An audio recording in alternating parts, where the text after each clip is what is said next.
Capítulo 7. O Tribunal de Cristo. No cristianismo de hoje, há geralmente duas escolas de pensamento referentes ao assunto salvação. Um grupo de cristãos acredita que você pode perder a sua salvação. Os que assim creem pensam que você pode ser salvo ou nascido de novo e então, mais tarde, por causa do pecado, perder a sua salvação. Muitos deles também acreditam que você pode ser salvo novamente se você se arrepender de novo. Este processo pode se repetir inúmeras vezes.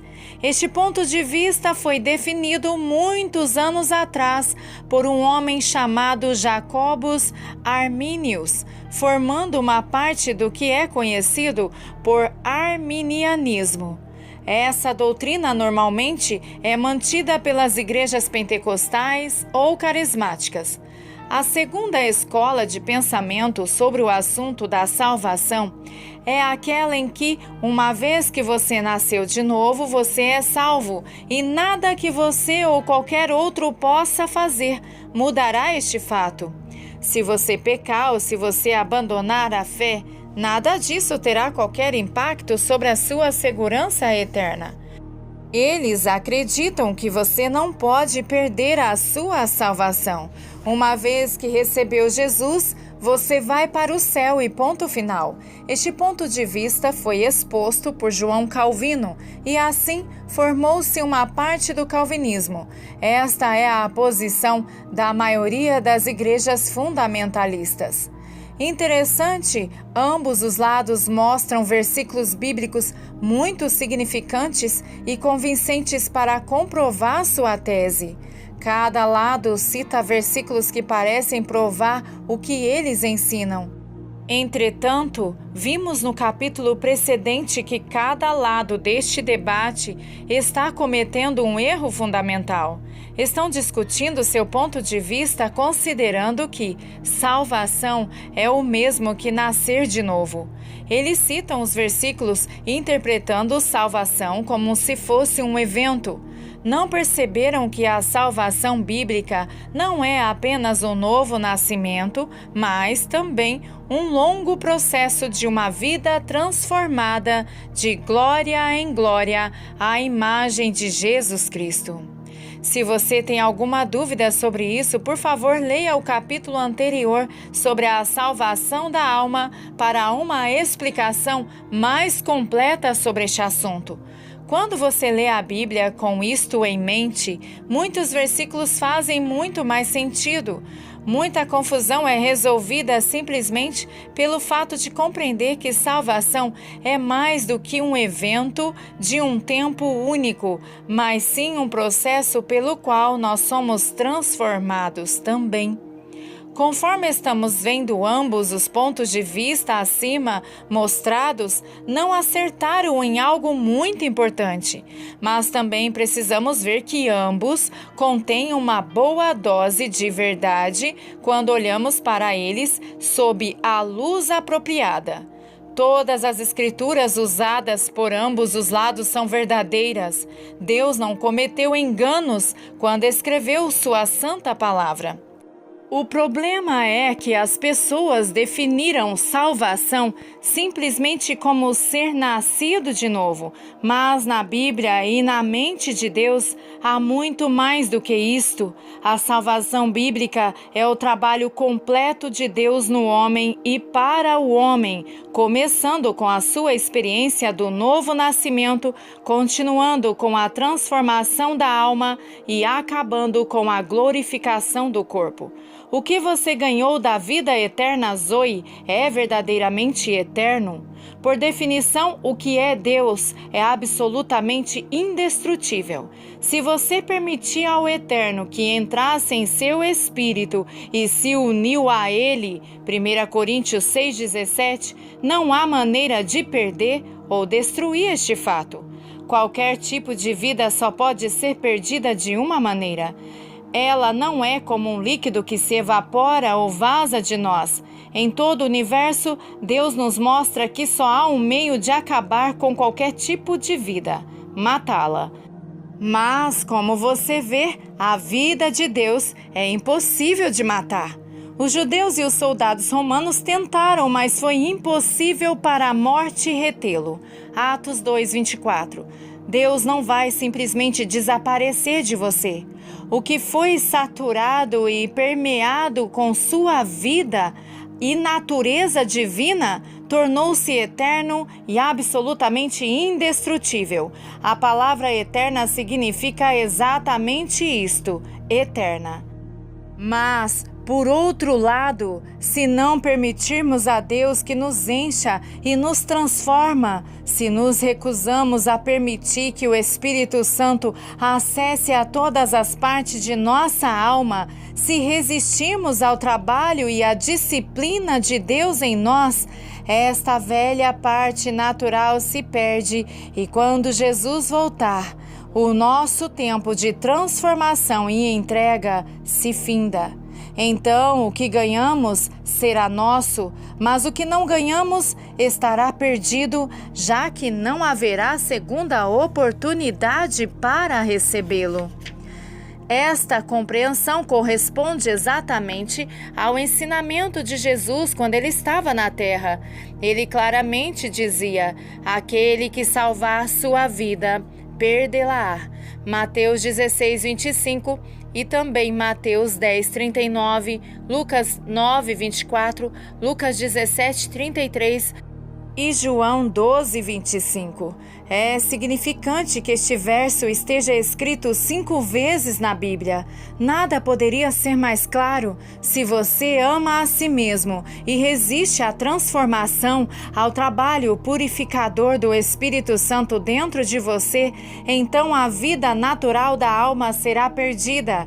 Isto não se refere à sua vida física, não significa morte física, não está falando sobre ser um Marte, isto se refere à sua alma. De fato, algumas traduções dizem: aquele que salva a sua alma perdê-la. Os elementos naturais pecaminosos que permanecem em nosso ser serão consumidos pela presença de um Deus intensamente santo em sua vinda. É uma das promessas de Deus. Subtítulo: A Terra Prometida. Para ilustrar melhor este ponto, vamos voltar aos filhos de Israel e à Terra Prometida, Canaã. Deus deu a eles aquela terra, deu-lhes livremente e sem custo. Ele definiu os limites anteriormente, mostrando o comprimento e a largura e a extensão da terra que eles herdariam. Números 34, versículos 3 ao 12. Entretanto, havia uma condição. Este povo tinha que, dia a dia, passo a passo, de acordo com a direção do Espírito Santo, entrar na terra e tomar posse dela.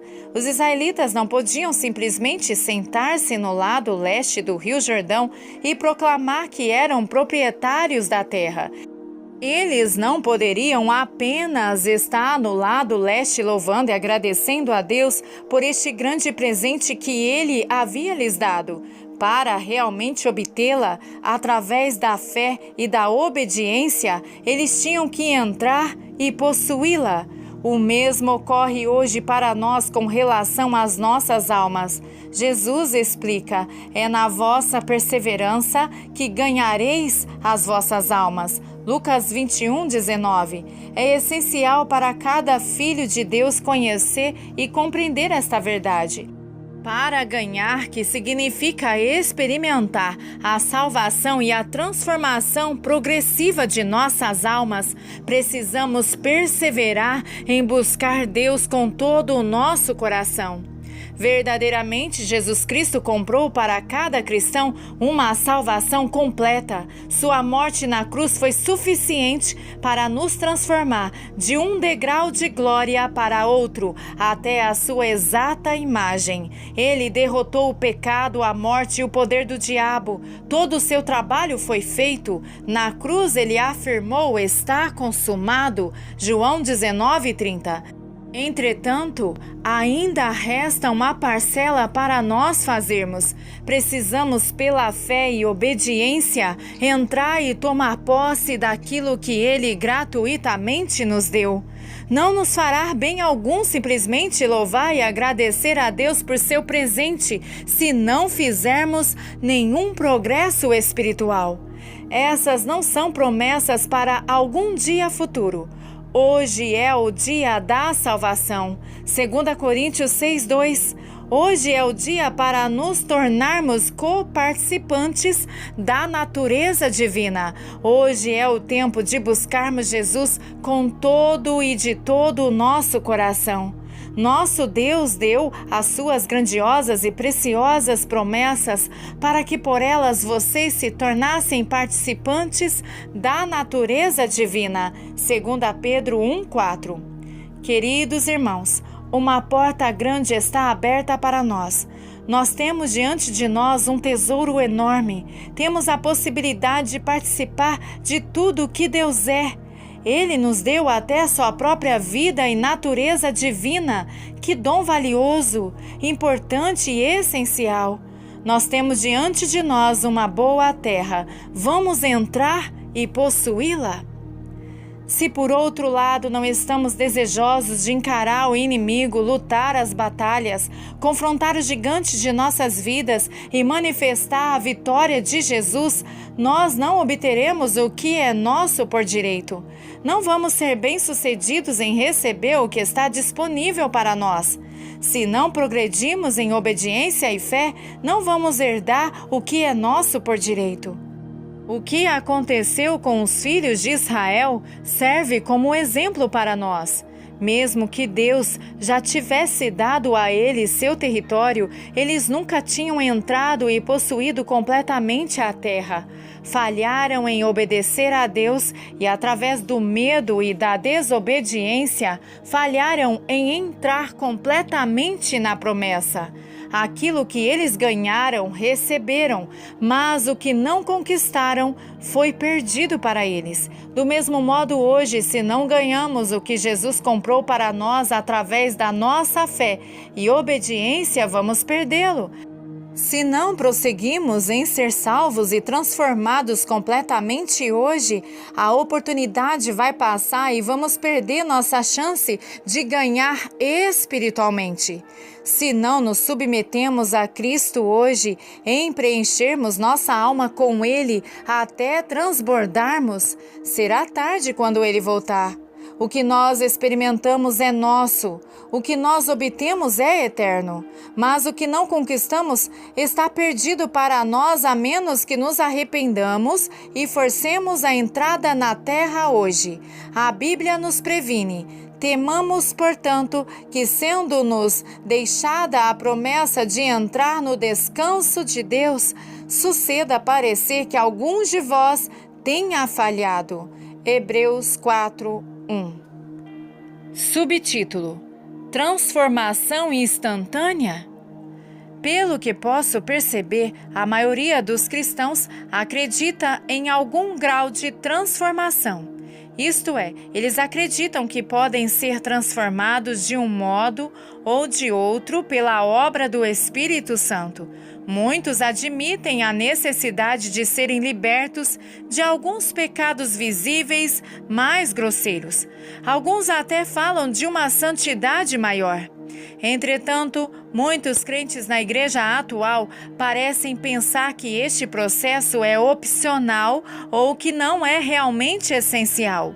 Alguns creem que, não importa o estado em que se encontra o nosso ser interior ou a nossa alma, eles pensam que, quando o Senhor voltar, todos os problemas serão resolvidos e todas as tendências e hábitos pecaminosos mudarão num momento, num abrir e fechar de olhos. 1 Coríntios 15:52. Embora poucos admitam, isto pode levar a uma atitude semelhante a esta. Bem, Realmente não importa se não sou completamente santo. Não faz mal se ainda sou um pouco invejoso, sensual, mentiroso, irado, ganancioso, fofoqueiro, ciumento e etc. Quando Jesus voltar, tudo isto vai mudar instantaneamente. Então, por que eu vou me preocupar com minha condição agora? Afinal de contas, todos os outros parecem estar cheios de pecado também.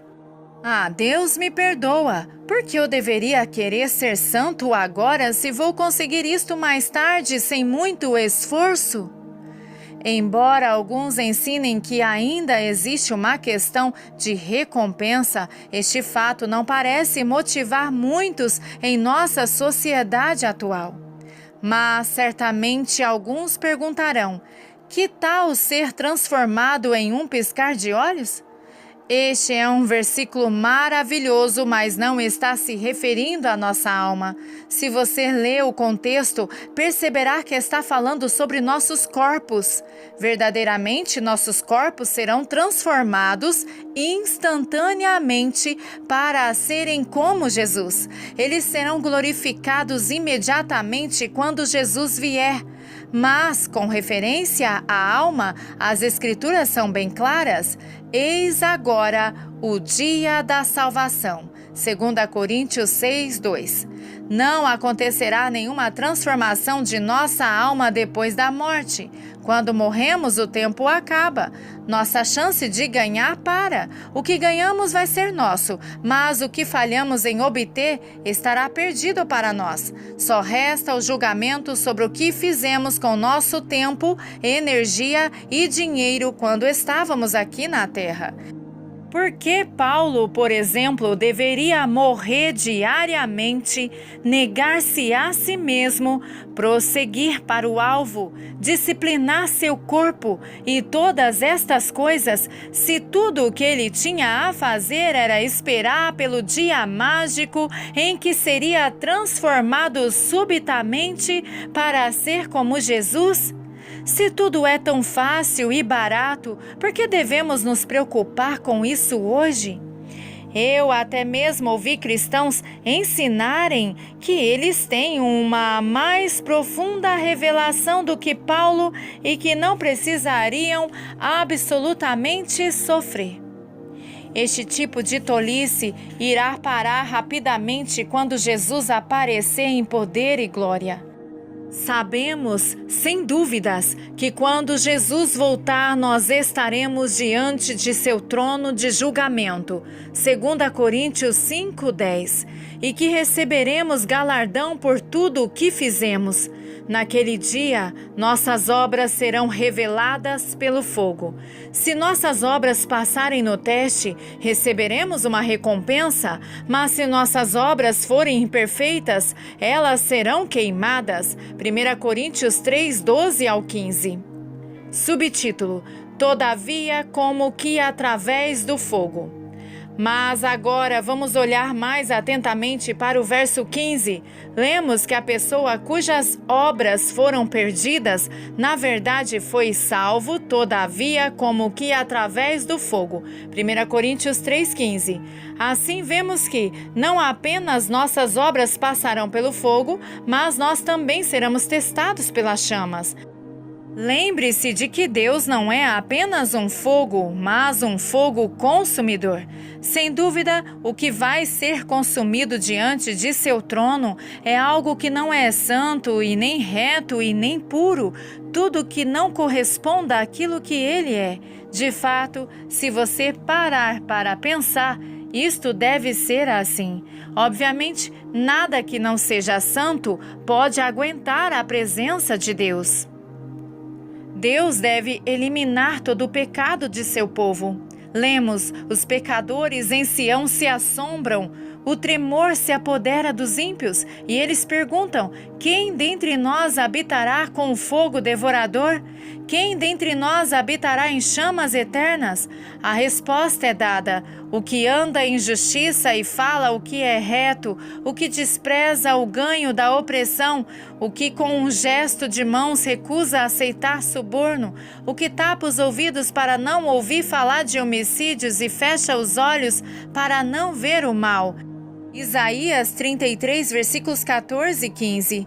Isto indica pessoas justas, aquelas que estão cheias de Deus, permitindo-lhe que viva sua vida por meio deles. No livro de Apocalipse, somos apresentados a um espetáculo surpreendente. Vemos um grupo de homens e mulheres parados no mar de vidro mesclado de fogo. Apocalipse 15, 2. E que lugar é este? De fato, é o pavimento transparente bem em frente ao trono de Deus. Veja Êxodo 24 e Ezequiel 28, 14. Eles estão na presença real de Deus, e nesta presença terrível, é como se tudo estivesse queimando como fogo. Entretanto, essas pessoas especiais estão confortáveis lá. Elas não são afetadas pelas chamas. Na verdade, elas estão em adoração, cantando a canção de Moisés na presença do Deus Todo-Poderoso. Elas são imunes ao fogo consumidor porque estão cheias da mesma vida e natureza do que ele é. São cristãos transformados em tudo que ele é.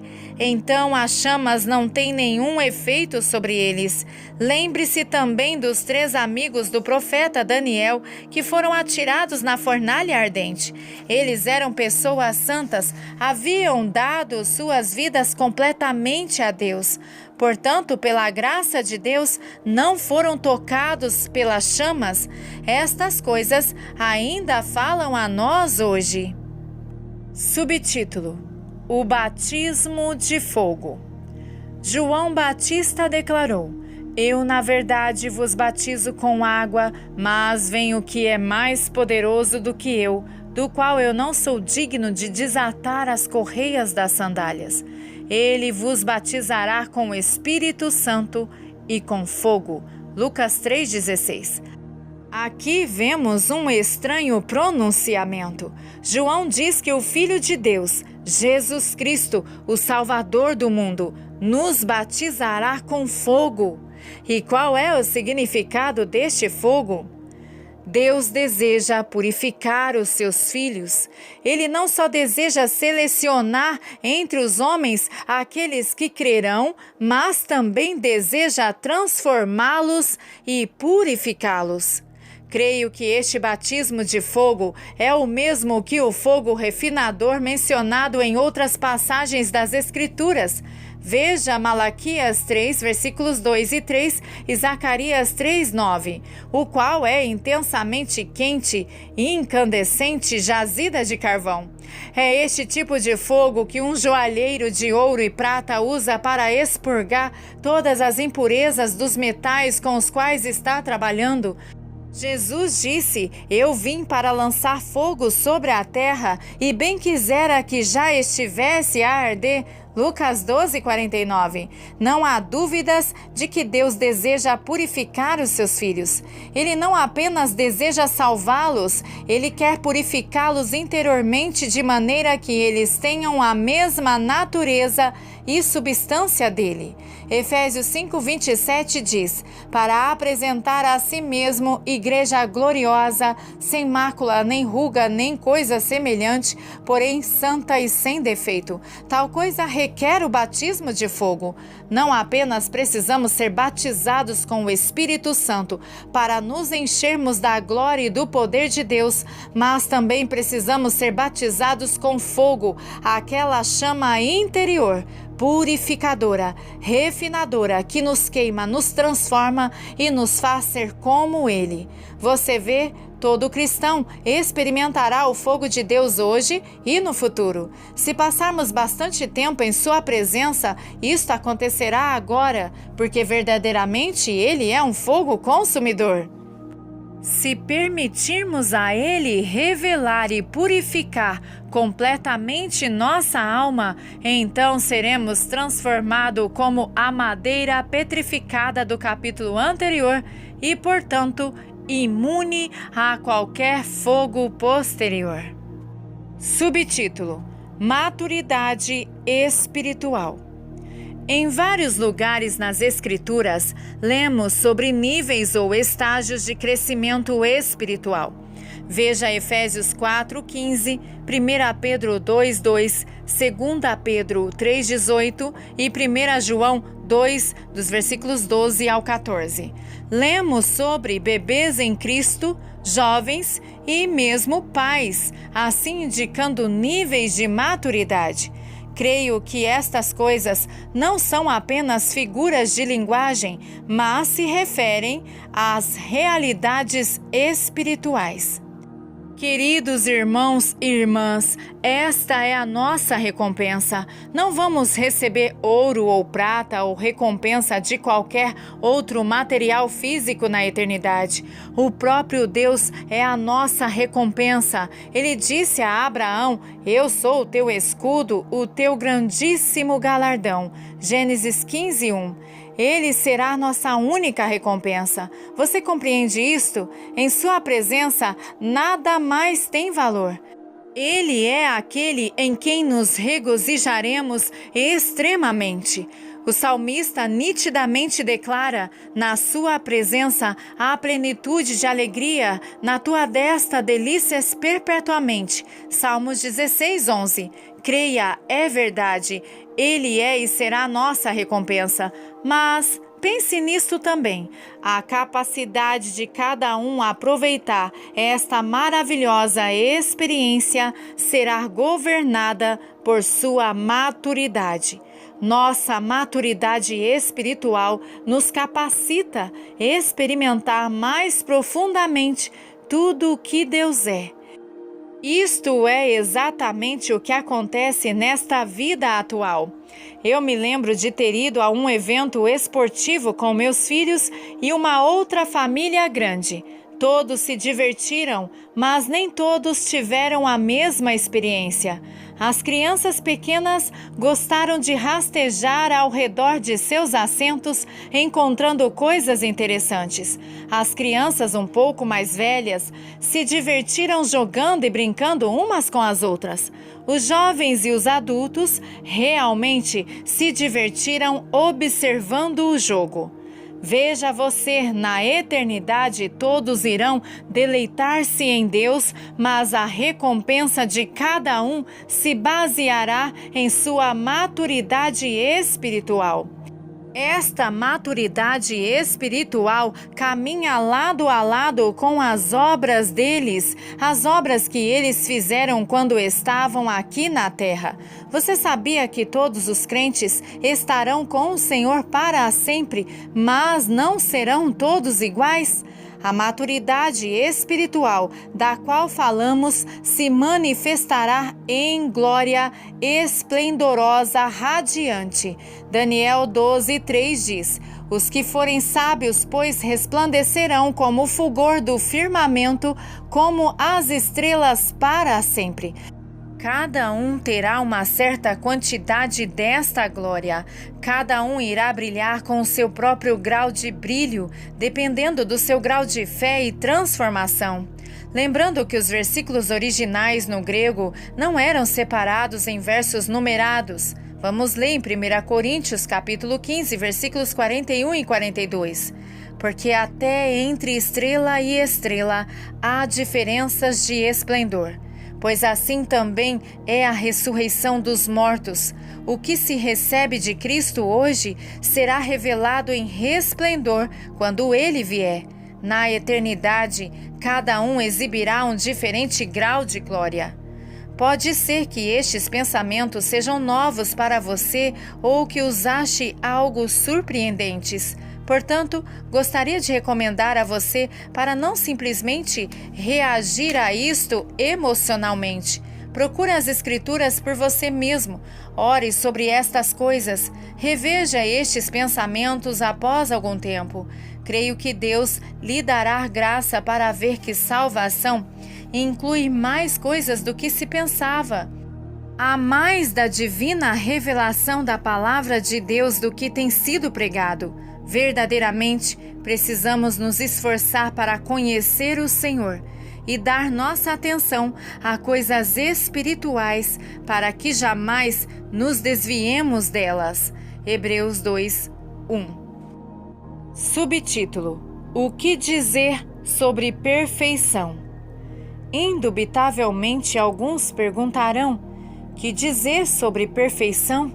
É possível para um cristão se tornar perfeito? Será que quando Jesus vier, alguns não sofrerão perda alguma? Para responder a estas questões, precisamos olhar atentamente para o que as Escrituras têm a dizer.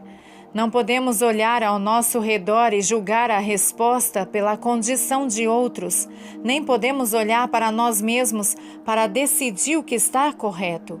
Nossa resposta precisa vir da palavra de Deus, que sabemos ser a verdade. 1 Tessalonicenses 5:23 diz: o mesmo Deus da paz vos santifique em tudo, e o vosso espírito, alma e corpo sejam conservados íntegros e irrepreensíveis na vinda de nosso Senhor Jesus Cristo. Paulo aqui está pronunciando um tipo de intercessão, uma oração por estes cristãos que ele ama. E orando deste modo, ele mostra que tem fé que, se eles forem fiéis a Deus, Deus também será fiel para realizar este trabalho completo dentro deles.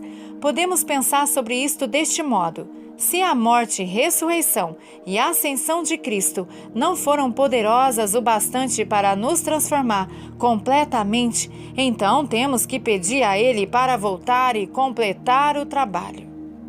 Negar o poder de Deus para transformar cada ser humano completamente é negar que o seu trabalho foi suficiente.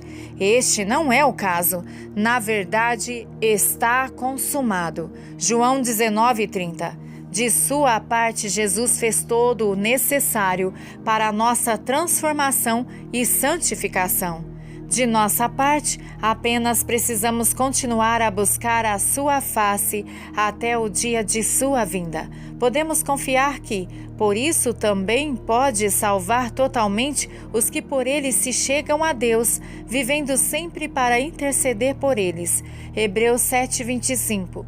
Este era de fato o objetivo de Paulo. Ele diz: não que eu já tenha recebido ou tenha já obtido a perfeição, mas eu prossigo para conquistar aquilo para o que também fui conquistado por Cristo Jesus. Filipenses 3:12. Você percebe? Paulo viu algo. Ele havia visto o Senhor glorioso ressuscitado e estava concentrado com todo o seu ser em alcançar a perfeição que ele havia visto.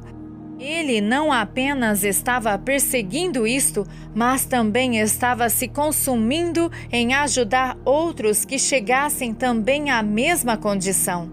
Em Colossenses 1:28 e 29 lemos: o qual nós anunciamos, advertindo a todo homem e ensinando a todo homem em toda a sabedoria, a fim de que apresentemos todo homem perfeito em Cristo. Para isto é que eu também me afadigo, esforçando-me o máximo possível, segundo a sua eficácia que opera eficientemente em mim.